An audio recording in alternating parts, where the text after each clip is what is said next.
चलो हम लोग स्टार्ट कर रहे हैं आज SY BCom सेम 3 का मैनेजमेंट अकाउंटिंग का नया topic which is working capital.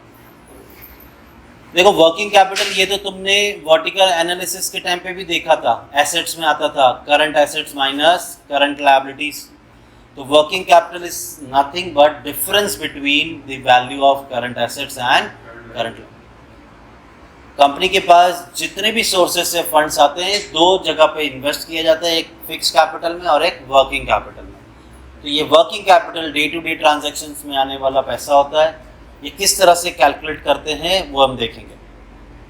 मैंने अभी तुम्हें बताया वर्किंग कैपिटल कैसे मिलता है, current assets minus current liability. तो देखो हमारा फॉर्मेट देखो, हम भी वही करने वाले हैं। करंट एसेट्स तो यहाँ पे टोटल आ गया उसका, करंट लायबिलिटीज तो यहाँ पे टोटल आ गया, करंट एसेट में से करंट लायबिलिटी माइनस करेंगे। यूजुअली नॉर्मली क्या क्या आइटम्स आते हैं करंट एसेट में? एक आता है स्टॉक, दूसरा डेटर, तीसरा कैश। प्रीपेड आ सकता है, डिपेंड करता है क्वेश्चन टू क्वेश्चन। स्टॉक हमारे 3 टाइप के होते हैं। हमने रॉ मटेरियल मंगाया, उसका स्टॉक पड़ा है। काम चल रहा है तो वर्क इन प्रोग्रेस का स्टॉक, और जो गुड्स तैयार होके हमारे वेयर हाउस में पड़ा है वो है हमारा फिनिश गुड्स का स्टॉक। अब देखो ये मैं तुम्हें अभी सॉर्टिंग कर देता हूँ work in progress. Work in progress का मतलब होता है काम चल रहा है। मान लो हमने यहाँ पे फ्रंट डोर बनाने के लिए किसी को ऑर्डर दिया, तुमको ऑर्डर दिया, मान लो तुम बना रहे हो। तुमने मुझे कहा सर मैं 30,000 रुपये लूँगा ये डोर बनाने का। मैं बोला ठीक है। बोला क्या क्या सामान चाहिए बताओ। तो ये बोलता है मुझे वो कांच ला के दो, मुझे वो सब प्लाई वो सब ला के दो। मैं बोला ठीक है। तो मटेरियल तो पूरा आ गया 100% शुरुआत में ही। 2 दिन का काम है, 30,000 रुपये लेने वाला है मुझसे। पहला दिन हो गया, शाम को बोलता है सर मुझे पैसे दो। तुम मुझे सोच समझ के बताओ, टोटल हमारा 30,000 बन रहा है, डील हुआ है, 2 दिन का काम है, आज पहला दिन है, काम कंप्लीट किया, ये मुझसे पैसे मांग रहा है, मैं कितने दूंगा? क्या मैंने तुम्हें एक बार भी बोला था 50% लेने? ये तो लॉजिक कॉमन सेंस की बात है। तो याद रखना वर्क इन प्रोग्रेस में मटेरियल हमेशा 100% और लेबर और ओवरहेड्स बाय डिफ़ॉल्ट हर सब में कितना परसेंट लोगे? 50%। क्वेश्चन बोले या ना बोले आप बाय डिफ़ॉल्ट लेबर ओवरहेड्स 50%। लेकिन अगर क्वेश्चन में बोला 40% तो ले लेना 40, नहीं तो आप कितना परसेंट लोगे? हम ये मान के चलेंगे कि हमारा काम evenly throughout the year चल रहा है, इस वजह से हमने 50% कंसिडर किया। कोई दिक्कत? तीसरा स्टॉक हमारा फिनिश गुड्स है। अब ये होता क्या है, कैसे ढूंढते हैं? हमें ढूंढना है क्या? हर एक का अमाउंट, बराबर। मतलब रॉ मटेरियल मैंने खरीदा, अगर हम लोग ये बना रहे किधर के मार्कर बना रहे हैं, तो मार्कर बनाने के लिए हमें क्या चाहिए? प्लास्टिक। मैंने एक ट्रक भर के प्लास्टिक मंगा लिया, तो रॉ मटेरियल में मेरा पैसा ब्लॉक हो गया। कितना वो पता करना। काम चल रहा है, वो प्लास्टिक इंक ये वो प्लास्टिक को पिघला के शेप दे रहे हैं, आधा अधूरा काम बना है। अब वो ना रॉ मटेरियल रहा ना फिनिश गुड्स रहा, उसमें कितना पैसा ब्लॉक है? जो प्रोडक्ट बन के रेडी है, अभी बिका नहीं है, 1-2 महीने में बिकेगा, तो 1-2 महीने के लिए मेरा पैसा ब्लॉक है। तो फिनिश गुड्स में कितना पैसा ब्लॉक है? डेटर्स वो होते हैं जिन्हें हमने उधार में सामान बेचा है, तो वो उधार का पैसा कितने टाइम बाद आने वाला है, तो उसमें पैसा मेरा ब्लॉक है। और कैश मेरे पास कितना पड़ा हुआ है, तो इन सबको टोटल करेंगे तो हमें मिल जाएगा करंट एसेट्स का टोटल। क्रेडिटर्स वो होते हैं जिन्होंने हमें रॉ मटेरियल जो ट्रक भर के मंगाया था वो रॉ मटेरियल उधार में देते हैं। तो कितना टाइम का उधार मिला हमें, हम कितना टाइम आउटस्टैंडिंग रख के पैसा पे करते हैं लेबर और ओवरहेड्स का, बस खत्म। हमें सॉल्व करते वक्त क्या ध्यान देना है? रेट क्वेश्चन में दिया होगा, यूनिट क्वेश्चन में दिया होगा, पीरियड क्वेश्चन में दिया होगा, मल्टीप्लाई करो मिल जाएगा आपको अमाउंट। डन। स्ट्रक्चर समझा? स्ट्रक्चर इसी तरह से बनाना, 2-3 लाइन छोड़ देना करंट एसेट से पहले, टोटल करने से पहले।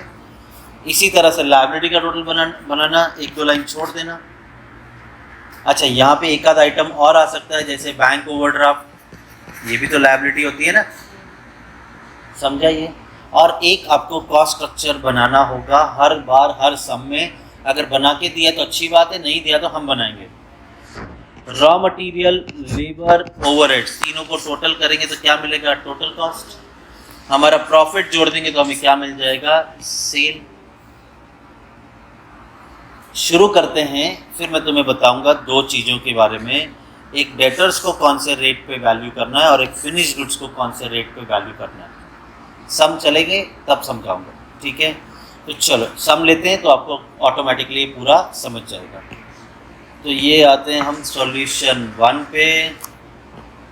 हमारा क्वेश्चन नंबर 1 कह रहा है, you are required to prepare a statement showing the estimate of working capital required to finance the level of activity of 18,000 units per year. Units दे दिया। Done? From the following information obtained from the books of Bajaj Auto Limited. Raw material का rate दे दिया है, labour का rate दे दिया है, overheads का rate दे दिया है, तीनों को ऐड किया तो आपको टोटल कॉस्ट मिला 24। 6 रुपए का प्रॉफिट है तो आपका सेल है 30 रुपीज। हमारा सबसे पहला काम है ये पीरियड को फिल करना। ये कहते हैं पहला एडजस्टमेंट, रॉ मटेरियल जो हमारे स्टॉक में पड़ा है ऑन एन एवरेज 2 महीने तक पड़ा रहता है। मैंने जो प्लास्टिक ट्रक भर के मंगाया उसको फिनिश गुड्स कन्वर्ट करने में 2 महीने का टाइम लगता है, तो मतलब मेरा 2 महीने के लिए पैसा ब्लॉक है। आगे मटेरियल इन प्रोसेस मतलब वर्क इन प्रोग्रेस। प्रोसेस में कितना टाइम चलता है? हाफ अ मंथ, 15 दिन लिखो या हाफ मंथ लिखो। तो प्रोसेस में तो तीनों आइटम है ना, मटेरियल, लेबर, ओवरहेड्स, तो तीनों के लिए एक ही बार बोला रहेगा इंफॉर्मेशन। उसके बाद बोलते हैं फिनिश गुड्स रेडी होके पड़ा है in stock on an average of 2 month. तो हम गुड्स तैयार करके रख दिए हैं, 2 महीने तक पड़ा रहता है, मेरा 2 महीने के लिए पैसा ब्लॉक्ड है। फिर बोलते हैं क्रेडिट अलाउ बाय क्रेडिटर। हमें क्रेडिटर ने 2 महीने का उधार दिया है, क्रेडिटर ने हमें 2 महीने का उधार दिया है। क्रेडिट अलाउड बाय डेटर, हमने डेटर को 3 मंथ्स का उधार दिया है, तो डेटर आ गया आपका 3 मंथ। फिर आता है आपका लैग इन पेमेंट। जब भी ऐसा बोले लैग इन पेमेंट तो मतलब ये आउटस्टैंडिंग की बात कर रहे हैं। लैग इन पेमेंट मतलब आउटस्टैंडिंग। क्या है आउटस्टैंडिंग? वेजेस, आधा महीना रोक के पैसा देते हैं हम, तो वेजेस, तो आउटस्टैंडिंग में एक आइटम आ जाएगा that is wages half month. और लास्ट बोला है कैश ऑन हैंड हमारे पास 7,000 है, तो कैश आ गया अमाउंट सीधा 7,000। डन। फटाफट जवाब दो। ये जो पीरियड दिया है आपको, ये मंथ्स में दिया है, डेज में दिया है कि वीक्स में दिया है? तो यहाँ पे आपका ईयर में दिया ना यूनिट, इसे मंथ में कन्वर्ट कर देंगे हम। तो यहाँ पे आएगा यूनिट प्रोडक्शन, यूनिट प्रोडक्शन। हम पर मंथ ढूंढने जा रहे हैं। साल भर का है 18,000 यूनिट का प्रोडक्शन, इसे डिवाइड करेंगे 12 महीने से, तो ये आ गया कितना? हाँ, अरे करो कैलकुलेटर। खरीदा है कि नहीं खरीदा है? 1500 यूनिट्स पर मंथ। डन। तो हो गया, कहानी खत्म। सब जगह जहाँ पे मंथ लिखा है वहाँ पे यूनिट लिख दूंगा मैं 1500। Any problem? यहाँ तक कोई भी दिक्कत? तो जहाँ जहाँ पे मैंने मंथ लिखे है वहाँ पे यूनिट आ गया 1500। अब बचा कौन सा कॉलम? रेट। रेट तो दिया हुआ है हमें, मटेरियल 12, लेबर 3, ओवरहेड्स 9। मटेरियल कितना है? 12, तो ऑब्वियस सी बात है वही मटेरियल यूज़ कर रहे हैं, 12 का ही है। लेबर कितना है 3, ओवरहेड्स कितना है 9। आपका फिनिश गुड्स हमेशा टोटल कॉस्ट पे वैल्यू होगा, या तो इन तीनों का टोटल करो या तो आपको टोटल दिया हुआ है, तो आपको ये वैल्यू करना है 24 पे। डेटर्स वो होते हैं जिन्हें हमने सामान बेचा है, तो ये हमेशा कौन से वैल्यू पे रिकॉर्ड होगा, सेल्स वैल्यू पे। लेकिन अगर क्वेश्चन कई बार बोलेगा डेटर्स को टोटल कॉस्ट पे वैल्यू करो, तो फिर 24 रुपये लेना पड़ेगा। नहीं बोला है कुछ तो सेल्स पे वैल्यू करेंगे, और हमारा सेल्स कितना है 30, तो लो भाई यहाँ पे लिख दिया 30। पंगा तो यहाँ पे आएगा।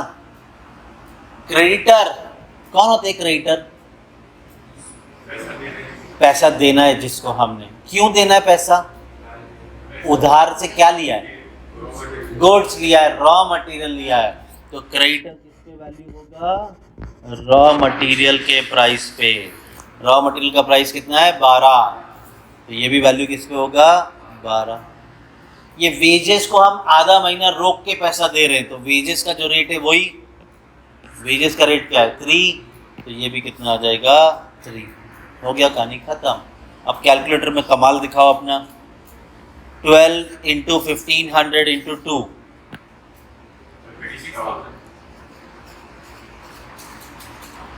12 इंटू 1500 इंटू 0.5, हाफ मतलब 0.5, 9000। अब जरा ध्यान से कैलकुलेट करना, यहाँ गड़बड़ होती है अक्सर। 3 इंटू 1500 इंटू 0.5, जो भी आएगा उसका 50%। मुझे डाउट लग रहा है। 3 इंटू 1500 इंटू 0.5 इंटू 50%, 1125। तुमने 11250 बोला, 1125। इसी तरह से ओवरहेड्स 9 इंटू 1500, उसका 0.5, उसका 50%। करो कैलकुलेट। 9 इंटू 1500 इंटू 0.5, उसका 50%, तो ये आ गया 3375। चलो डेटर 24 इंटू 1500 इंटू 2, 72,000। चलो डेटर्स 30 इंटू 1500 इंटू 3, डन। चलो अपना कैलकुलेशन का टैलेंट दिखाओ, ये ऐड करो पूरा। 36,000 plus 9,000 plus 1125 plus 3375 plus 72,000 plus 1,35,000 plus 7,000, तो ये आ गया आपका 2,63,500। चलो यहाँ पर भी 12 इंटू 1500 इंटू 2,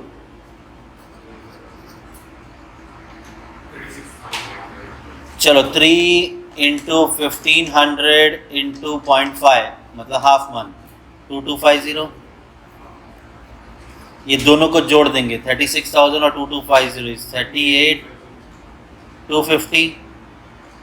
करंट एसेट में से करंट लायबिलिटी माइनस करो, 2,63,500 माइनस 38,250, 2,25,250। हो गया, सम खत्म। इसी तरह से टेबल बना के सॉल्व करना। कुछ लोग फॉर्मूला से सिखाएंगे आपको, तो कोई दिक्कत नहीं, काम वही है, आप टेबल बना के सॉल्व करो, बात एक ही है। डन। सेकंड क्वेश्चन पे चलते हैं। बेस क्लियर है, अब थोड़े थोड़े हल्के हल्के ट्विस्ट आएंगे, ठीक है। Hero Honda limited had an annual sales of 50,000 unit. लो भाई यूनिट दे दिया, बराबर, और कितने में बेच रहे हैं? एट रुपीज 100 रुपीज में बेच रहे हैं, तो दे दिया ना सेल्स यहाँ पे 100। The company works for 50 weeks. वैसे मुझे बताओ साल में कितने वीक्स होते हैं, और यहाँ पे ये लोग कितने हफ्ते काम कर रहे हैं? 50 वीक्स काम कर रहे हैं, ठीक है। तो याद रखना, मुझे अभी ऐसा लग रहा है कि ये डेटा आपको वीक्स में देंगे। पिछले सब में मंथ्स में दिया था, तो हमने 12 मंथ से डिवाइड करके पर मंथ का यूनिट ढूंढा था। इस बार अगर वीक्स में दिया तो 50 से डिवाइड करेंगे, 52 से नहीं। क्वेश्चन 50 बोल रहा है। रेट दे दिया, रॉ मटेरियल, लेबर, ओवरहेड्स। यहाँ पे कुछ लिखा नहीं है, ये क्या है बताओ? ये क्या है आपका? Total cost. प्रॉफिट 40 ऐड किया तो सेलिंग प्राइस 100। आगे, the company has the practice of storing raw material for, तो लो भाई, रॉ मटेरियल कितने महीने तक ब्लॉक थे हमारा? 4 वीक्स। एक सेकेंड, ये आ गया आपका 4 वीक्स। आगे, wages and other expenses are paid after a lag of 2 week। Lag मतलब आउटस्टैंडिंग। इस बार 2 आउटस्टैंडिंग बोले, वेजेस और अदर एक्सपेंसेस। वेजेस और अदर एक्सपेंसेस मतलब ओवरहेड्स। तो यहाँ पे आउटस्टैंडिंग में आ जाएगा वेजेस एंड ओवरहेड्स। कितना टाइम बोला है? 2 वीक्स। तो ये भी 2 वीक्स, ये भी 2 वीक्स। डन। आगे, further, debtor enjoy credit of 10 weeks. Debtor को हमने कितने टाइम का उधार दिया है? 10 वीक्स का। आगे, and company gets credit of 4 week from supplier. Supplier वो होते हैं जो हमें सामान भेज रहे हैं, वो होते हैं क्रेडिटर्स। तो क्रेडिटर्स ने हमको 4 वीक्स का उधार दिया। डन। आगे, प्रोसेसिंग टाइम इज 2 वीक्स। तो वर्क इन प्रोग्रेस हो गया। तो यहाँ पे वर्क इन प्रोग्रेस तीनों आइटम 2 वीक्स, 2 वीक्स, 2 वीक्स, और बाय डिफॉल्ट लेबर ओवरहेड्स 50% लेना ही है। Done. Further, finish goods inventory is maintain for 4 weeks. तो फिनिश गुड्स आ गया आपका 4 वीक। आगे, from the above information prepare working capital estimate allowing 15% for contingency. कुछ तो नया आया, मतलब वर्किंग कैपिटल जो भी हमारा आंसर आए 15% एक्स्ट्रा ही रखो वर्किंग कैपिटल अपने पास। तो फिर लास्ट में जो भी वर्किंग कैपिटल आएगा, तो ये वर्किंग कैपिटल रिक्वायर्ड नहीं रहेगा। एक सेकेंड, ये वर्किंग कैपिटल रिक्वायर्ड नहीं रहेगा, ये बन जाएगा वर्किंग कैपिटल। 15% जोड़ने के बाद जो आएगा that will be your working capital required. हम यहाँ पे ऐड करते हैं 15% कंटिजेंसी। डन। हो गया, सम खत्म। आपने टेन्योर लिख दिया, तो आप यूनिट प्रोडक्शन को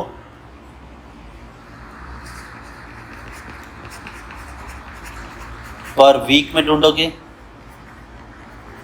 साल भर के यूनिट्स कितने थे आपके? 50,000, और वीक्स 52 की जगह कितने लेंगे? 50। तो 50,000 पर एनम है, डिवाइड बाय 50 वीक्स।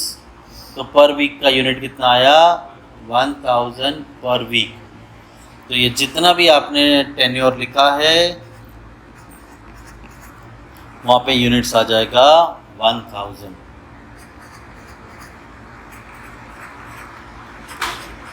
लो भाई, हो गया। अब रेट फिल करेंगे तो हमारा सम हो जाएगा ख़त्म। रेट देखते हैं।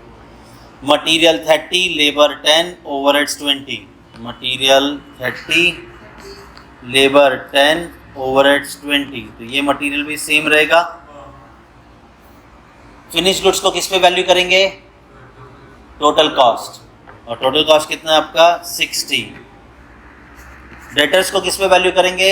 सेल्स, और सेल्स से आपका 100। क्रेडिटर्स को किस पे वैल्यू करेंगे? रॉ मटेरियल, और रॉ मटेरियल आपका 30। बाकी वेजेस, ओवरहेड्स 10 और 20 दिया हुआ है। डन। चलो कैलकुलेटर शुरू करो। 30 इंटू 1000 इंटू 4 करो calculate. 1,20,000। 30 into 10 30,000 into 2 is 60,000. 10 into 1,000 10,000 into 2 20 उसका 50%. 10,000. 20 into 1,000 is 20,000 into 2 40,000 उसका आधा 20. 60 into 1,000 is 60,000 into 4 6 12 24 2,40,000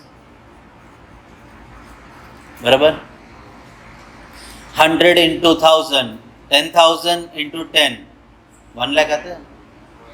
1 लाख कि 10 लाख है. 10 लाख. इस बार कैश नहीं दिया तो चलो जोड़ देंगे. 1,20,000 plus 60 plus 10 70 80 90 plus 2,40,000 plus 10 lakh. तो ये आ गया आपका टोटल 14,50,000.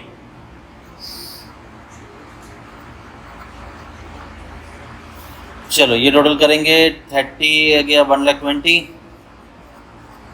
10 into 1,000 10,000 into 2 20,000 और ये 40,000. अब ये टोटल कितना आ रहा है आपका 120 140 180. करंट एसेट्स 14,50,000 में से 180 माइनस करेंगे तो 12,70,000 का वर्किंग कैपिटल. इस 12,70,000 पे हमको 15% कंटिजेंसी निकालना है ऑन 12,70,000. इसका 15% होता है 1,90,500. तो 1,90,500. वैसे हमें 12,70,000 का वर्किंग कैपिटल चाहिए था.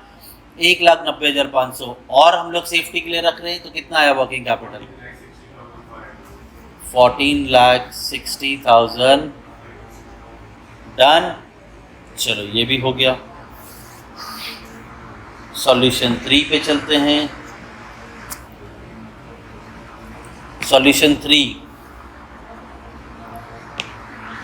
The Board of Directors of Honda Limited request you to prepare a statement showing the requirement of working capital for the forecasted level of activity of 1,56,000 unit. तो लो भाई यूनिट दे दिया आपको. Ensuring 52 weeks. साल में कितने वीक्स है 52. मैं आगे सम बढ़ने से पहले कुछ 2-3 चीज़ें पूछ लेता हूँ. एक महीने में कितने वीक्स होते हैं 4. 2 महीने में 1.5 महीने में 6. आधे महीने में 2 वीक्स. तो मैं भी मंथ को जब मैं वीक में कन्वर्ट करने कर बोल रहा हूँ तो तुम बड़ी आसानी से कर रहे हो. अब मैं वीक्स को मंथ में कन्वर्ट करने बोलता हूँ. 2 weeks half month. 4 weeks 1 month. 8 weeks 6 weeks 1.5 week. थोड़ा दिमाग चल रहा है ना. ऐसे ही पूछेंगे ये लोग. तो याद रखो जब तुम्हें पता है ना कि 1.5 वीक को मंथ में कन्वर्ट करने में दिक्कत आ रही है तो सारे मंथ्स को वीक्स में कन्वर्ट कर दो. समझा. चलो देखते हैं क्या करना है इसमें. फिर आपको दे दिया है रॉ मटेरियल का रेट 90, वेजेस 40, ओवरहेड 75. ये क्या है टोटल कॉस्ट. प्रॉफिट जोड़ दिया तो आपको मिल गया selling price. Raw material remaining stock for. तो लो भाई रॉ मटेरियल 4 वीक. आगे मटेरियल रिमेनिंग प्रोसेस कितना बोला है 2 वीक्स. तो ये रॉ मटेरियल 2 वीक्स, ये 2 वीक्स और ये 2 वीक्स और by default labour overheads 50%. Done. आगे बढ़ते हैं. Finish goods remaining stock for 4 weeks. तो लो भाई finish goods 4 week. Further credit available from supplier is 4 week. हमें सप्लायर मतलब क्रेडिटर ने 4 हफ्ते का उधार दिया है. आगे टाइम लैग का मतलब आउटस्टैंडिंग. किसका बोला है डेटर. ऑब्वियस ही बात है डेटर से पैसा लेना है तो आउटस्टैंडिंग ही है. इसे मत लायबिलिटी में डाल देना. डेटर्स तो एसेट में ही होता है. जानबूझ के टाइम लैग बोल रहे हैं, हमें पता है वो डेटर्स इज आउटस्टैंडिंग 8 वीक्स, तो डेटर है 8 वीक का उधार दिया हमने। टाइम लैग मतलब आउटस्टैंडिंग किसका है, payment of wages is 1.5 week, तो आउटस्टैंडिंग में अब आएगा वेजेस 1.5 मतलब 1.5 वीक। आगे पेमेंट ऑफ ओवरहेड्स का भी टाइम लगे 4 वीक्स, तो इस बार एक और आउटस्टैंडिंग है overheads 4 weeks. Cash in hand हमारे पास 60,000 रहता है, तो कैश आ गया 60,000। Operation is expected to be distributed evenly throughout the year, आपका जो भी काम चल रहा है वो इक्वली चल रहा है हर महीने में, इसी वजह से हमने लेबर ओवरहेड्स को 50% लिया है। अब ये आता है इम्पॉर्टेंट लाइन, मैंने कहा था ना अब हर सम में कुछ ना कुछ ये लोग नया देंगे। Of the total sales 20% are expected to be cash. मैं एक हिंट देता हूँ तुम्हें, ऐसा आड़ा टेढ़ा एडजस्टमेंट जो भी आएगा या तो ये डेटर पे आएगा या तो ये क्रेडिटर पे होगा। तो मुझे बताओ ये रीड करके दोबारा, ये डेटर पे एडजस्टमेंट है कि क्रेडिटर पे? कैसे मालूम पड़ा? सेल से मालूम पड़ा हम। और ये क्या बोल, चलो ये तो मालूम पड़ेगा डेटर पे, ये 20% के बारे क्या बोल रहे हैं? कैश में सेल किया है। अगर मैं इनको मतलब मैं टोटल जो भी सेल कर रहा हूँ 20% इनको मैंने कैश में सेल किया, तो 80% क्या है? 80% क्रेडिट में सेल किया है। और जब मैं क्रेडिट में सेल करूँगा तो क्या बनता है? डेटर। समझ में आया? तो ये एडजस्टमेंट डेटर पे है, तो डेटर जो भी मैं कैलकुलेट करूँगा, डेटर में जो भी कैलकुलेट करूँगा उसका 80% लूँगा मैं, क्योंकि 20% मैं कैश में बेच रहा हूँ। तो जब क्रेडिट में बेचेंगे तभी डेटर बनता है। तो यहाँ पे देखो डेटर 20% कैश है, तो बचा हुआ 80%। समझने वाली बात है, ये क्रेडिट में सेल किया है और जब क्रेडिट में सेल करोगे तभी डेटर बनता है, बराबर। चलो अब तो सब हो गया। अब पूरा डेटा वीक्स में दिया है, साल भर के यूनिट्स दिए और इस बार 52 वीक्स लेने बोला, तो ठीक है। यूनिट प्रोडक्शन हमें चाहिए पर वीक, तो साल भर में 1,56,000 यूनिट बन रहा है और एक साल में 52 वीक्स लेने बोला है, तो पर वीक कितना? 3,000। सो 3,000 यूनिट आया पर वीक। अब तुम्हें पता है सब जगह कितना लिखना है? 3,000। इससे इजी कहीं नहीं समझेगा, समझा? चलो 3,000। अब क्या चाहिए? रेट। रेट तो क्वेश्चन में से उठा के ले लेंगे। रॉ मटेरियल 90, लेबर 40 या 75। रॉ मटेरियल 90, लेबर कितना था? 40 और 75, ये 40 ये 75। तो यहाँ पर भी जो मटेरियल है ये वही मटेरियल जो हमने लाए हैं। फिनिश गुड्स किस पे वैल्यू होता है? Total cost. टोटल कॉस्ट कितना है? 205। डेटर्स किस पे वैल्यू होता है? सेल। भांग पियो 265। डन। हाँ अब तुम सही हो। क्रेडिटर किस पे वैल्यू होता है? Raw material. रॉ मटेरियल का रेट है 90 और लेबर ओवरहेड 40 एंड 75। डन। ये टोटल कर करके तुम लोग कर लेना, समझा? ये करूँ मैं? ये तो आ जाएगा ना, अननेसेसरी काम क्यों करना? सम सीखने आए हो तुम, कुछ यूनिक रहेगा तो पूरा सम कराऊंगा। चलो अब यूनिक आ गया।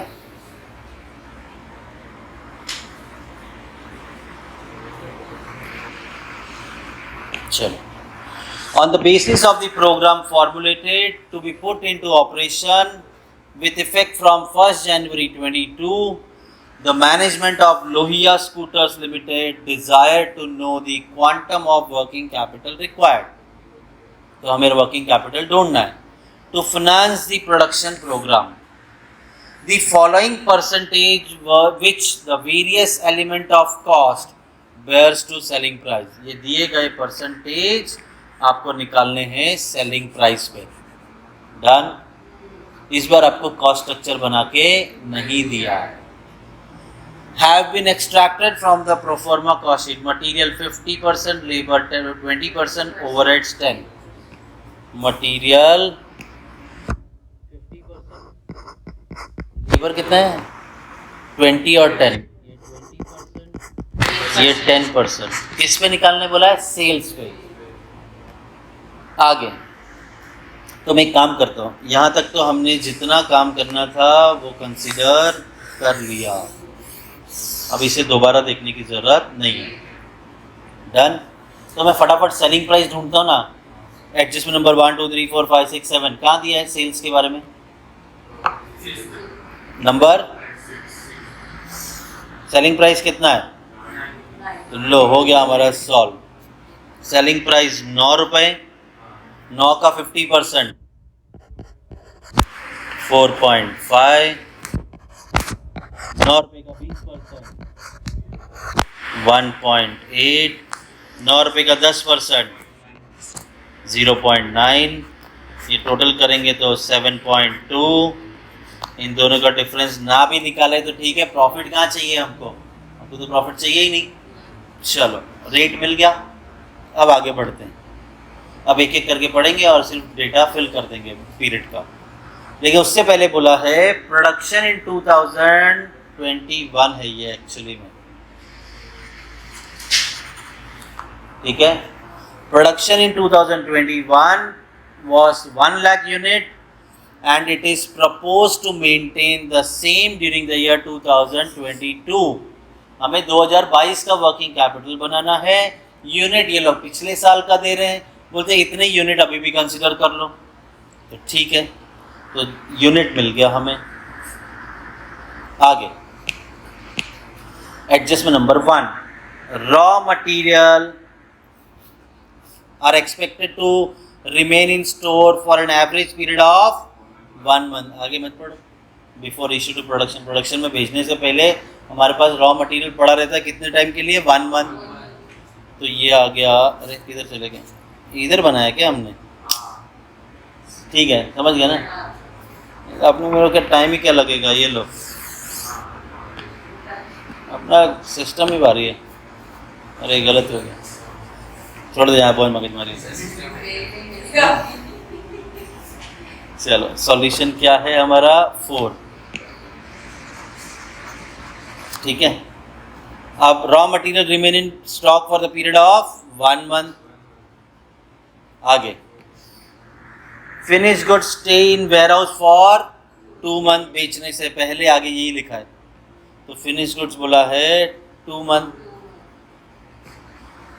Material in process 1 month.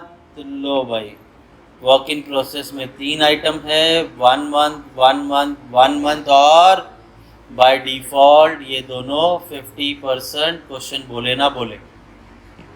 आगे credit allowed by supplier from the rate of delivery is 1 month. तो भाई सप्लायर क्रेडिटर होता है, वो हमें 1 मंथ का उधार दे रहा है. आगे debtors are allowed 2 months credit. जिस दिन से हमने सेल किया उस दिन से हम उन्हें 2 महीने का क्रेडिट दे रहे हैं. Debtors 2 month. सेलिंग प्राइस तो ले लिया हमने. Sales production follow consistent pattern same. ठीक है, हो गया, कहानी खत्म. अब यहाँ पे देखो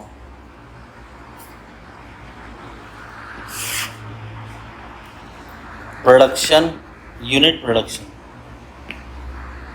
यूनिट प्रोडक्शन. अब हमें चाहिए पर मंथ. बराबर बोलते हैं साल में जितने यूनिट है पिछले साल वही मेंटेन करो. और हमें डेटा पूरा मंथ्स में दिया है तो 12 मंथ से डिवाइड करो. जरा डिवाइड करके बताओ ना कितना आ रहा है.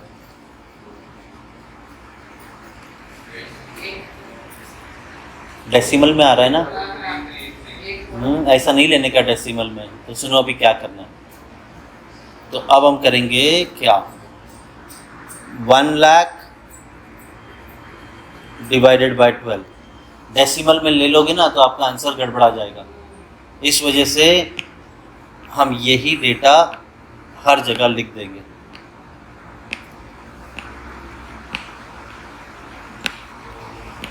समझा कि नहीं समझा? तो ये डेसिमल वाले केस में इतना याद रखना। डन। अब क्या चाहिए हमें? रेट चाहिए। रेट फिल कर देंगे। रॉ मटेरियल 4.5, तो ये रॉ मटेरियल भी 4.5, ये रॉ मटेरियल भी 4.5 और क्रेडिटर भी 4.5। लेबर 1.8, ओवरहेड 0.9, लेबर 1.8, ये 0.9। Finish goods are valued at total cost which is 7.2, debtors are valued at selling price which is 9। Creditor हो गया। चलो done done done done done. चाहिए क्या कैलकुलेशन टोटल? हाँ चाहिए। चलो अब मेरे साथ कैलकुलेशन करो। 4.5 into 1 lakh divide by 12 into 1, ये 37,500 बोलते हैं उसको। ये भी मेरे हिसाब से यही आएगा 37,500। चलो 1.8 इंटू 1 लाख। अब देखो 12 को लास्ट में लेना कैलकुलेशन, इंटू 1 डिवाइड बाय 12। अब इसका 50%, 7,500। 15,000 कौन बोला? आगे 0.9 into 1 lakh into 1 month divide by 12 करके फिर 50% निकालो। तो ये आ गया 3750। 7.2 इंटू 1 लाख इंटू 2 फिर डिवाइड बाय 12 करना, तो ये आ गया 1,20,000। 9 इंटू 1 लाख इंटू 2 मंथ्स फिर डिवाइड बाय 12 करना, तो ये आ गया 1,50,000। चलो टोटल करो। 1,50,000 plus 1,20,000 plus 3,750 plus 7,500 plus 37,500 plus 37,500, ये आ गया आपका टोटल 356,250। कैश दिया नहीं था। डन। ये आ गया 37,500। आउटस्टैंडिंग दिया नहीं है तो टोटल भी आ गया आपका 37,500। अब 356,250 में से माइनस करेंगे 37,500, तो ये आ गया 3,18,750। डन। चलो आगे बढ़ते हैं।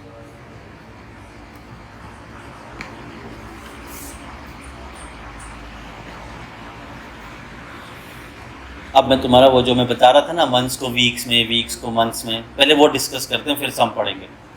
लास्ट में बोला है you are required to prepare statement showing the working capital needed to be financed a level of activity of 1,04,000 units of production. You may assume that production is carried out evenly throughout the year. Wages and overheads accrue similarly. कुछ समझने की जरूरत नहीं है, जो मैंने फंडा बताया वो फॉलो करो, ज़्यादा दिमाग चलाने की जरूरत नहीं। Take 1 year is equals to 52 weeks, हमें पता है, और 1 month इज 4 वीक, ये भी हमें पता है। अब मैं डेटा सॉल्व करने से पहले एक बार पूरा देख लेता हूँ, पढ़ लेते हैं, फिर हम सॉल्व करेंगे। यहाँ पे तो पूरा आपको रेट दिया है। Raw material stock on average 1 month, ये मंथ में दिया डेटा। उसके बाद बोल रहे हैं material in process on half month, तो ये भी मंथ में दिया है। फिनिश गुड्स इन स्टॉक, ये भी मंथ में दिया है। Credit allowed by supplier 1 month, ये भी 1 month में दिया है। Credit allowed to debtors is 2 month, कितने अच्छे लोग हैं, सब मंथ में दे रहे हैं। हाँ, lag in payment of wages is 1.5 week. हो गया सत्यानाश, 1.5 वीक। अब वीक को मंथ में कन्वर्ट करना थोड़ा पंगा है। देखो यहाँ पे जिस तरह से मैं सिखा रहा हूँ उसके हिसाब से आपको पूरा पीरियड या तो मंथ में लेना है या तो वीक में लेना है। वर्किंग नोट के हिसाब से करोगे तो कोई दिक्कत नहीं आएगी। फिर वहाँ पे आपको अगर मंथ में कैलकुलेट करना तो 12 से डिवाइड करो, वीक्स में कैलकुलेट करना तो 52 से डिवाइड करो। बट हम तो एक ही बार यूनिट्स लेते हैं ना, या तो मंथ में लेते हैं या तो यूनिट्स में। तो ये 1.5 वीक, इसे मैं मंथ में नहीं कन्वर्ट कर पा रहा हूँ तो मैं सारे मंथ को वीक में कन्वर्ट कर देता हूँ। तो यहाँ पे आ गया सबसे पहले रॉ मटेरियल 1 मंथ मतलब 4 वीक्स, ये हाफ मंथ मतलब 2 वीक्स, ये 1 मंथ मतलब 4 वीक्स, ये 1 मंथ मतलब दोनों के लिए 4 वीक्स, ये 2 मंथ मतलब 8 वीक्स। तो ये रहने दो ना, फिर 1.5 वीक तो 1.5 ले लेंगे। आगे lag in payment of overheads expenses 1 month मतलब 4 वीक। अब एक खतरनाक एडजस्टमेंट आ रहा है, 1/4 of the output is sold against cash. मैंने आप लोगों को समझाया था, या तो डेटर्स के ऊपर एडजस्टमेंट होगा या तो क्रेडिटर पे होगा। ये किस पे? डेटर्स। कैसे मालूम पड़ा? तो क्रेडिटर पे एडजस्टमेंट कैसे मालूम पड़ेगा? परचेज बोला होगा, खत्म, डन। वो परचेज बोला होगा तो ये सोल्ड है तो मतलब डेटर पे एडजस्टमेंट है। डेटर का काम करते हुए इसको देख लेंगे। और कैश हमारे पास हमेशा पड़ा रहता है 25,000। चलो भाई हो गया। हम सारा डेटा वीक्स में कन्वर्ट कर रहे हैं तो ये 1,04,000 यूनिट्स का जो प्रोडक्शन है ये भी वीक्स में चाहिए होगा हमें। हाँ, बस ऐसे एकदम चैंपियन जैसे रहो, फटाफट जवाब देना है। तो ये यूनिट प्रोडक्शन अभी ढूंढ लेते हैं। यूनिट प्रोडक्शन पर वीक चाहिए। ये वर्किंग नोट नहीं भी बनाओगे तो चलेगा, ये तो तुम कैलकुलेटर में करके भी करेंगे। तुम्हारे लिए बता रहा हूँ मैं सिर्फ। 1,04,000 यूनिट है पर एनम और हमें वीक्स के हिसाब से चाहिए 52 वीक्स। कितना आया? पर वीक। डन। अब पीरियड लिखेंगे और यूनिट लिखेंगे और हम लोग रेट लिख देंगे। हो गया, कहानी खत्म। सबसे पहला रॉ मटेरियल 1 मंथ मतलब 4 वीक, तो रॉ मटेरियल आ गया आपका 4 week. Material in process half month मतलब 2 वीक, तो प्रोसेस में तीनों आइटम वीक्स में 2 वीक्स और बाय डिफॉल्ट ये लेना ही है। आगे फिनिश गुड्स 1 मंथ मतलब 4 वीक्स। उसके बाद सप्लायर ने हमें 1 मंथ मतलब 4 वीक, सप्लायर मतलब क्रेडिटर 4 वीक। उसके बाद डेटर 2 मंथ मतलब 8 वीक्स, तो डेटर आ गया यहाँ पे 8 वीक्स। तो मैं थोड़ा सा इसे इस तरफ लिखता हूँ क्योंकि इस पे एडजस्टमेंट है।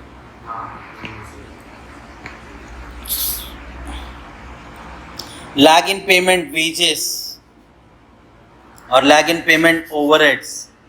वेजेस 1.5 वीक है, वेजेस 1.5 मतलब 1.5 वीक्स। और ओवरहेड्स भी बोला है, ओवरहेड्स क्या बोल रहे हैं? 1 मंथ मतलब 4 वीक्स, बराबर। आगे 1/4, ये तो मैं अभी करूँगा सॉल्व। पहले कैश लिख देते हैं। कैश कितना है? 25,000। डन। अब देखते हैं ये क्या बोला है। बोलते हैं आउटपुट हमने जो सेल किया मतलब डेटर पे एडजस्टमेंट है। बोलते हैं डेटर में से 1/4 हम कैश में बेच रहे हैं, तो बचा हुआ क्रेडिट में बेच रहे हैं ना। कितना? 1/4 मतलब 4 में से 1, तो 4 में से बचा कितना? 3, तो 3/4 आपने क्रेडिट में बेचा। तो जो डेटर होगा वो हम लेंगे 3/4। डन। चलो अब यूनिट तो हमें पता है 2,000 है पर वीक, तो चलो सब जगह हम यूनिट लिख देंगे 2000। हाँ बोलो बोलो, क्या बोल रहे थे?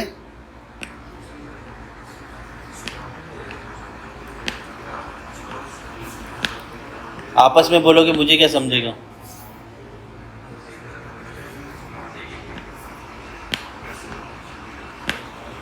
डन। हाँ क्या बोल रहे थे? हो गया, क्लियर हो गया अपने आप। अब इसका रेट तो दिया हुआ है, रॉ मटेरियल 80, तो ये रॉ मटेरियल 80, ये रॉ मटेरियल 80 और ये क्रेडिटर भी 80। लेबर 30 ओवरहेड 60, लेबर 30 ओवरहेड 60, तो ऑब्वियस सी बात है यहाँ पे भी लेबर ओवरहेड 30 60। फिनिश गुड्स किस पे वैल्यू होता है? टोटल कॉस्ट, वो तो है 170। डेटर किस पे वैल्यू होता है? सेल्स, वो तो है 200। चलो मैं सिर्फ डेटर का अमाउंट निकाल के देता हूँ, बाकी तुम कर लोगे।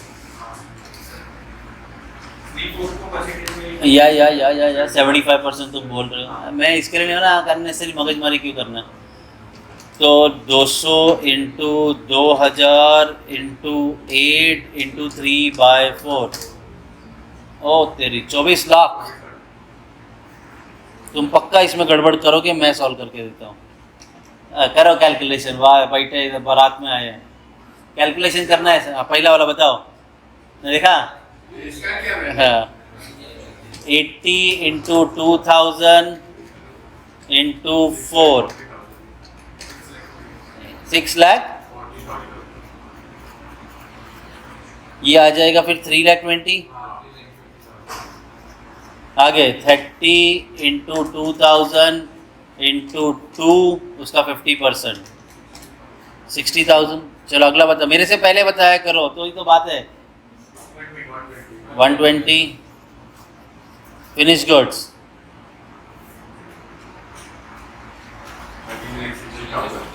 13,60,000। चलो ओवरऑल टोटल देखते, मेरे से पहले करते हो क्या? 1 6 40, 3 20, 60, 1 20, 13 60, 24 लाख। मेरे से पहले आ गए दोनों। 25,000, 49,25,000। चलो ये मैं बता देता हूँ 6,40,000। बाकी इजी वाला तुम करो। 30 इंटू 2000 इंटू 1.5, 90,000। 60 into 2000 into 4, 4,80,000। चलो तीनों का टोटल 12,10,000।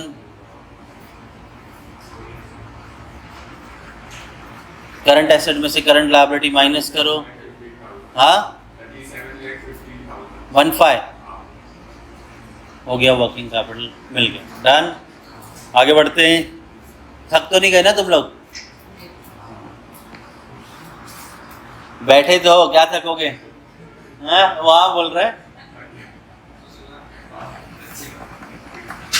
चलो और एक नया चीज कुछ आ गया। अब तुम्हारी किस्मत क्या खुलेगी एग्जाम में, वो तुम जानो। क्या नया चीज डाल के दे देंगे, इनमें से ही कुछ आएगा और क्या। आगे Luna moped limited produce 60,000 unit. लो भाई यूनिट दे दिया हमें। During the year and sells the at rupees 10 unit. क्या ऐसी कौन सी लूना मैपेड है जो 10 रुपये में मिल रहे हैं? चलो तो 10 रुपये पर यूनिट का सेल्स प्राइस है। Various cost in terms of percentage of selling price. ये परसेंटेज में दिया, क्या करना है तो याद है? हाँ क्या?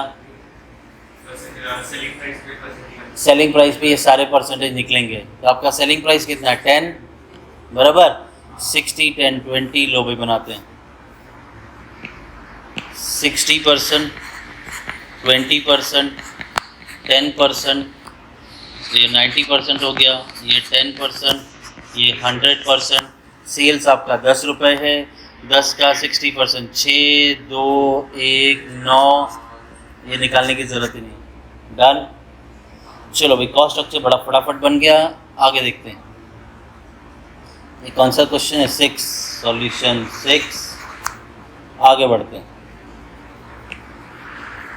The activity of purchasing, producing, selling occurs evenly throughout the year, information है। Raw material equivalent to 3 months supply stored in godown, तो रॉ मटेरियल का टेन्योर कितना दे दिया है, 3 महीना। प्रोडक्शन प्रोसेस, प्रोसेस का है 15 days, मतलब हाफ मंथ, तो यहाँ पे half month, half month, half month और बाय डिफॉल्ट 50%। डन। आगे बढ़ते हैं। Finish goods equal to 2 months production, finish goods 2 month। हाँ, अब आएगा एडजस्टमेंट मज़ेदार, इसका वर्किंग नोट बनाऊंगा। 5th वाले को रोक के करते हैं, 6th पे आते हैं। क्रेडिटर ने हमें दिया 2 महीने का उधार, तो क्रेडिटर 2 months। उसके बाद टाइम लैग मतलब आउटस्टैंडिंग, वेजेस और ओवरहेड्स दोनों बोला है 1 month, तो ये वेजेस ओवरहेड्स 1 month, बराबर लिख लेना, 1 month 1 month। लो भाई, एक और क्या बैंड बजने वाली है अभी तुम्हारी। बैंक ओवरड्राफ्ट के बारे में भी बोला है, बराबर। तो आपका एक और आइटम यहाँ पे आ जाएगा, 3rd। अरे ये क्या हो गया, है ना। 3rd आइटम है बैंक ओवरड्राफ्ट। इसके लिए मैंने बोला है एक आध लाइन 2-3 लाइन छोड़ के ही चलो। उसके बाद बोला है cash balance, cash and bank balance 10,000, लेकिन कंटिंजेंसी के लिए रखना है, तो लास्ट में कंटिंजेंसी रखना है। तो ये आ गया यहाँ पे वर्किंग कैपिटल रिक्वायर्ड, और ये बन जाएगा आपका वर्किंग कैपिटल। तो यहाँ पे ऐड करेंगे कैश फॉर कंटिंजेंसी, कितना बोला है, 10,000। डन। चलो, बैंक का हम लोग लास्ट में एडजस्टमेंट पढ़ेंगे, और अब हम पढ़ते हैं adjustment number 5।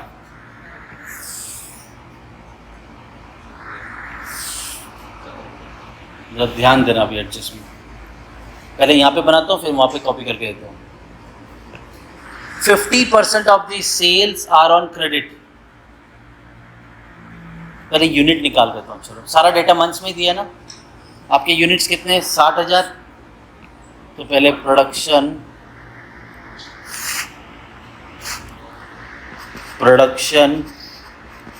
Per month 60,000 unit है। डेटा हमें मंथ्स में दिया है, तो कितना है प्रोडक्शन, 5,000 यूनिट्स पर मंथ। मतलब देखा जाए तो मैं सब जगह कितने यूनिट्स लिखने वाला हूँ, 5,000, बराबर ना, सब जगह बराबर। लेकिन अभी देखो क्या बोला, बोलते 50% of sales are on credit. मतलब अगर मैं 5,000 यूनिट बेच रहा हूँ तो इसका 50% ही क्रेडिट में है, 50% क्रेडिट है। तो कॉमन सेंस लगाने वाली बात है, बाकी का हमें कैश से कोई लेना देना नहीं, हमें क्रेडिट से लेना है। अब आगे, हाफ दी क्रेडिट सेल।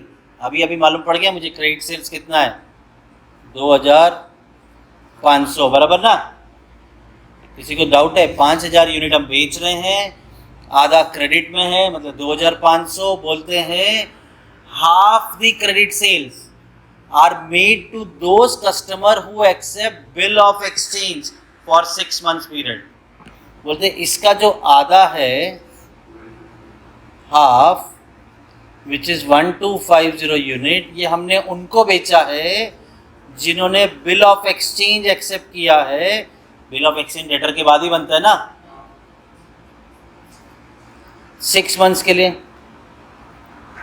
और रिमेनिंग डेटर 3 मंथ्स का क्रेडिट एंजॉय कर रहे हैं, मतलब रिमेनिंग हाफ,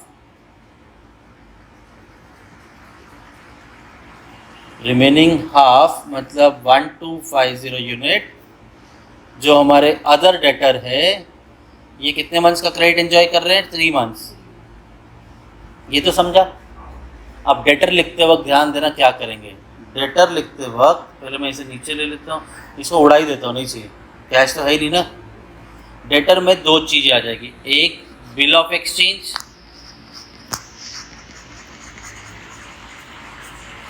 जो कि 1250 यूनिट है, 6 मंथ्स का, आया ना, और बाकी का अदर डेटर्स है 3 मंथ्स का। तो ये आ गया अदर डेटर, ये भी 1250 यूनिट है, 3 मंथ। अब तुम ये डेटर मत ढूंढते बैठना, हो गया डेटर, डेटर का ब्रेकअप दिया हुआ है बराबर। हाँ, बाकी सब जगह मैं यूनिट लिख दूंगा 5000, बट डेटर में नहीं लिखूंगा क्योंकि वहाँ पे वर्किंग नोट दिया था हमने, उसके हिसाब से बनाया। डन, क्लियर है? चाहिए तो यहाँ पे वर्किंग नोट फिर दे देता हूँ। डेटर हमारा 5000 यूनिट था, जिसमें से 50% क्रेडिट में दिया है, मतलब 2500। इसके आगे 2 पार्ट हो गए, हाफ हमने बिल ऑफ एक्सचेंज किया है, वो होता है 1250 यूनिट 6 मंथ्स के लिए, और रिमेनिंग हाफ जो है वो अदर डेटर है जो कि है 1250 यूनिट, ये 3 मंथ्स के लिए। समझा? चलो अब क्या चाहिए हमें? रेट। और रेट हमें परसेंटेज निकाला है हमने यहाँ पे बराबर। डेटर है raw material 6, labour 2, overheads 1। Raw material 6, तो ये भी रॉ मटेरियल 6 और क्रेडिटर भी 6। लेबर 2, ओवरहेड्स 1, लेबर 2, ओवरहेड्स 1, तो यहाँ पर भी labour 2, overheads 1। Finished goods are valued at total cost, which is 9. Debtors are valued at selling price, which is 10. हो गया। अब कैलकुलेशन शुरू करो फटाफट, क्विक। 90,000 6 5 30 का आधा 15,000, 10 का आधा 5 का आधा 2,500। मेरे को कंफ्यूज कर रहे थे। 2,500 चेक कर लो भाई एक बार। ये 10,000 का आधा 5 का आधा 2,500, 5,000 का आधा 2,500 का आधा 1250। 9 इंटू 5 9 5 45 का double 90,000। 1250 into 10 12,500 into 6 75,000। 12,500 into 3 37,500 total. मैं करता हूँ पहले 90,000 plus 15,000 plus 2,500 plus 1250 plus 90,000 plus 75,000 plus 37,500, 3,11,250।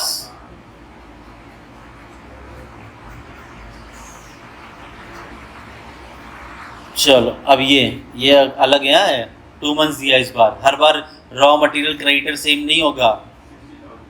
और ये क्या हो गया? चलो कितना? ये हो गया आपका 60,000। ये 10,000, 5,000 टू 10 10, ये 5,000। 75,000 हो गया टोटल। 3,11,250 में से 75,000 माइनस करो, कितना? 36। इसमें 10,000 ऐड कर दोगे तो डन।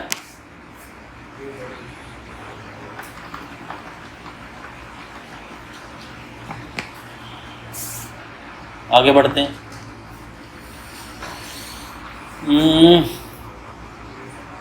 ठीक है,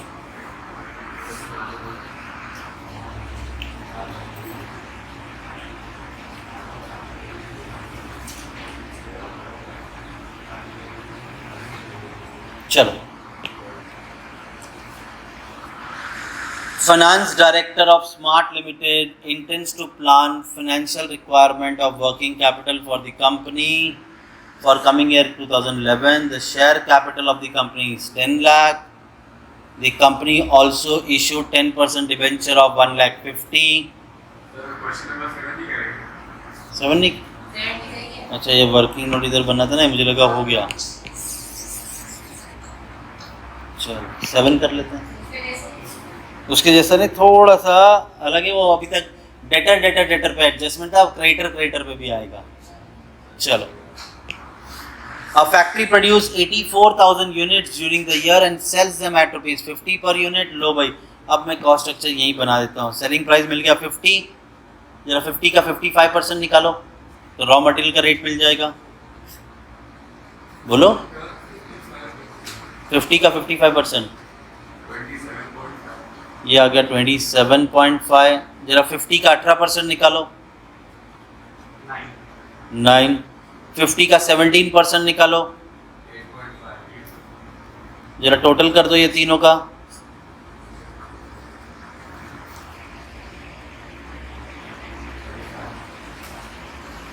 हो गया कॉस्ट स्ट्रक्चर रेडी। आगे द एक्टिविटी ऑफ परचेज, ठीक है, फालतू पढ़ना है क्यों? आगे raw material equivalent to 1.5 month supply store in godown. तो रॉ मटेरियल 1.5 मंथ,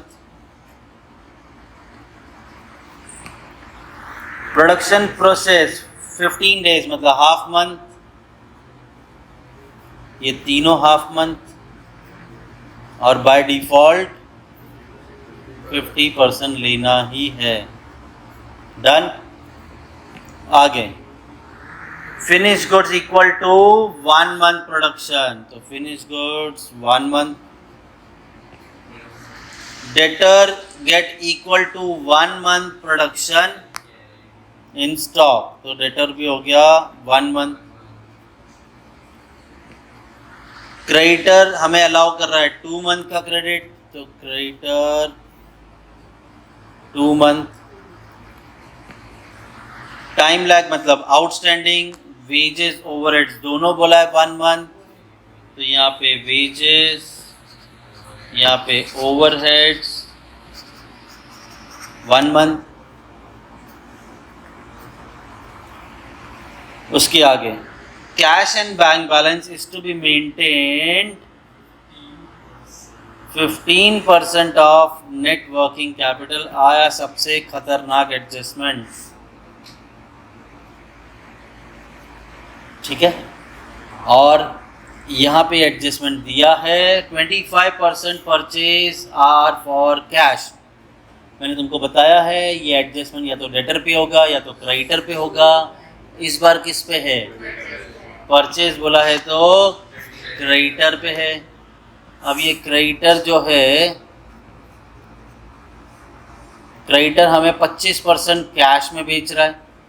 क्रेडिटर तो तब बनता है जब क्रेडिट में होगा, बराबर।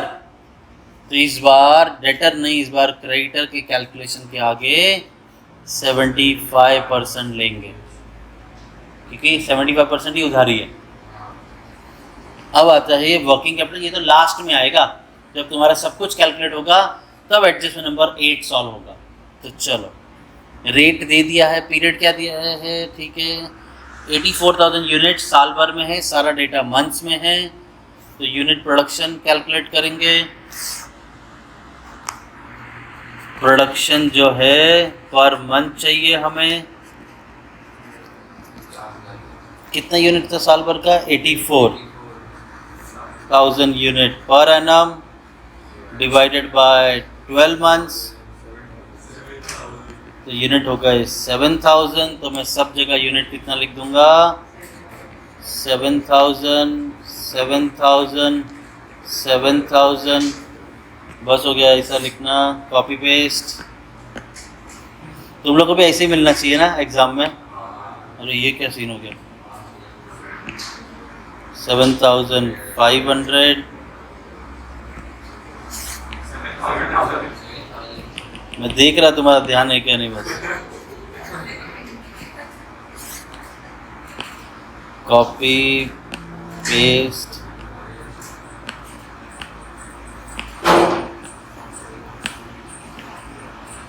चलो डन। अब रेट तो हमने कैलकुलेट किया है। रॉ मटेरियल 27.5, यहाँ पे 27.5, ये रॉ मटेरियल भी 27.5 और क्रेडिटर भी 27.5। फिर आता है ओवरहेड्स 9, नहीं लेबर 9, ओवरहेड्स 8.5, ये 9, ये 8.5, तो ऑब्वियस सी बात है ये भी 9, 8.5। Finish goods are valued at total cost which is 45, है ना, और सेल है आपका 50, तो debtors are valued at. Done. आराम से कैलकुलेशन करेंगे और इसमें एक खतरनाक, आज चलो एक ही लास्ट सम करते हैं आज, ठीक है। 27.5 इंटू 7,000 इंटू 1.5, 288,750। तो ना ये साथ में टोटल करता जा, मैं ये कैलकुलेशन करता हूँ टोटल करता जा ओवरऑल, ठीक है।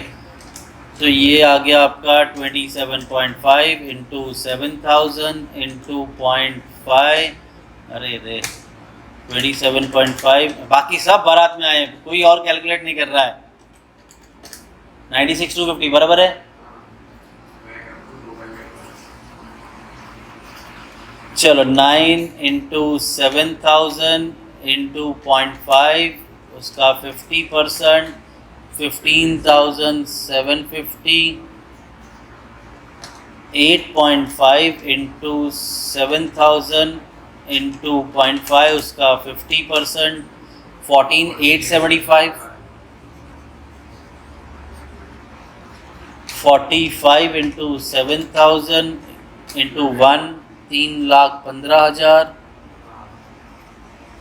50 इंटू 7,000 इंटू 1, 3,50,000। ओवरऑल टोटल किया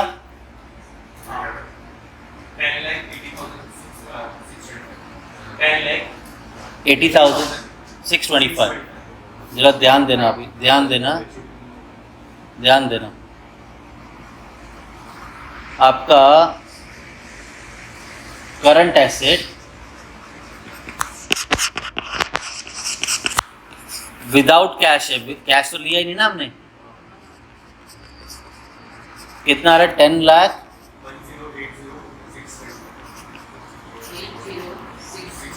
ये डन।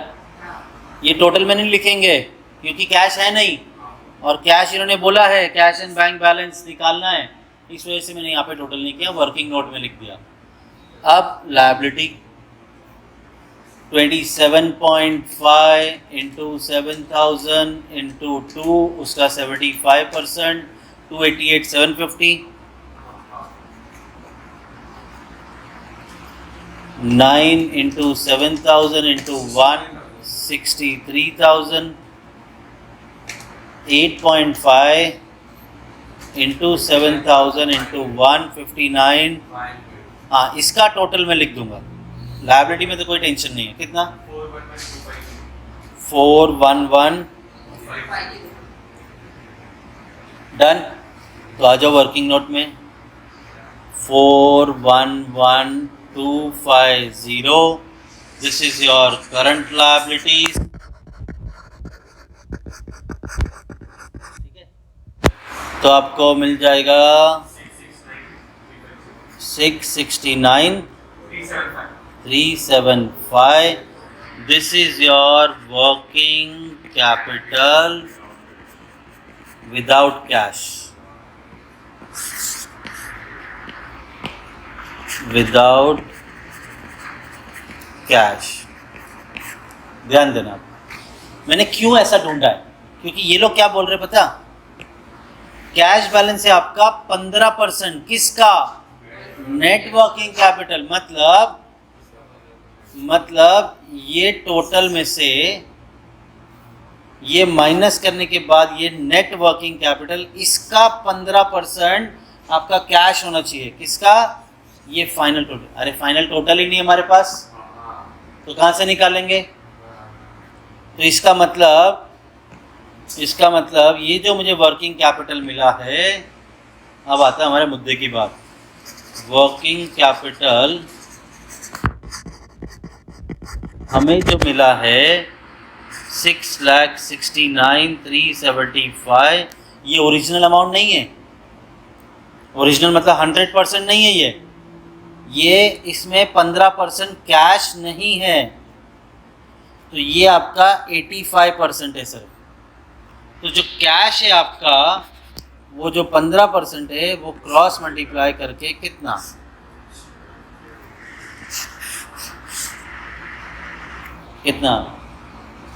क्रॉस मल्टीप्लाई मालूम है ना कैसे करते हैं? 15 इंटू 669,375 डिवाइडेड बाय 85, 1,18,125 बराबर. अब जादू दिखाता हूँ. 1,18,125 तुमने 3,50,000 तक का तो टोटल किया था, दैट वाज 10,80,625. तो 10,80,625 में ये कैश ऐड किया 11,98,750. वन मत किया करो. अब तुम लोग ग्रेजुएशन में आए हो, अमाउंट बोलने आनी चाहिए. 11,98,750, इसमें से लायबिलिटी माइनस करेंगे 4,11,250, तो ये आ गया आपका 7,87,000. जरा चेक करो ये 7,87,500 का 15% कैश मैच हो रहा है क्या? समझा? तो अगर जिस पे कैलकुलेशन बोला वो ही नहीं है, तो इस तरह से आपको कैश ढूंढना पड़ेगा. ये हमारा मेन काम था. तुम्हारी मर्जी है. ऑब्वियस है, working note should form part of your answer. तो बनाओगे तो अच्छा है, बिना उसके तो आप कर भी नहीं पाओगे. ऐसा लिखना. हाँ, वही रफ तरह वर्किंग नोट बन गया. अब हम लोग वो स्कूल सेक्शन में तो है नहीं है, लास्ट पेज पे वर्किंग करेंगे. अब हमारा स्टैंडर्ड क्या होता है? सम, अगले पेज पे वर्किंग. यही तरीका. चलो भाई, हो गया आज